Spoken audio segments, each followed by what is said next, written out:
In this video, I am going to show you how to fix Facebook long videos not showing and only reels showing.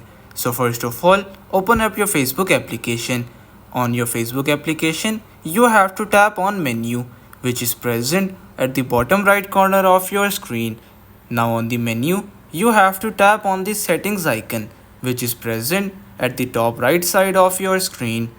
Now on settings and privacy, you have to scroll down to the preferences section and tap on tab bar. In tab bar, you have to tap on customize the bar. Now from here, first of all what you need to do is to locate the video option. Once you're done, you have to select the auto option, then enable the hide. Once you hide the video option, your video option will be present in the hidden option.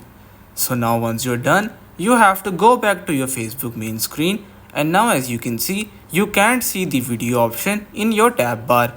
So now you have to again come back to the menu and you will see the video option right over here. And now as you can see, I can easily see the long videos on my Facebook application. So everyone, that's pretty much all for today's video. Consider subscribing to our channel for more informative videos in the future. Until then, stay safe.